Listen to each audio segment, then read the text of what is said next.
Ciao a tutti, io sono John Kiwan, vengo di Nuova Zelanda, dove io ho giocato per 10 anni con il famoso All Blacks.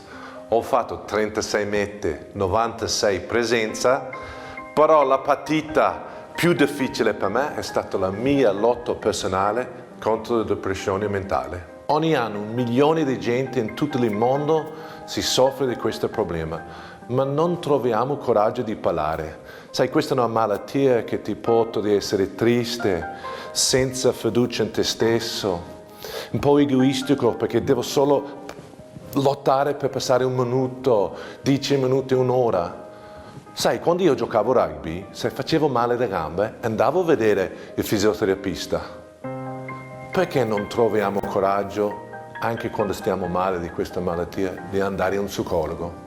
La depressione non è una debolezza, è una malattia. Puoi colpire qualsiasi persona, anche io, come un black. Quando tu hai questa malattia, devo andare a trovare la gente con la competenza di aiutare. Perché ti dico una cosa, tu puoi superare questa come che ho superato io.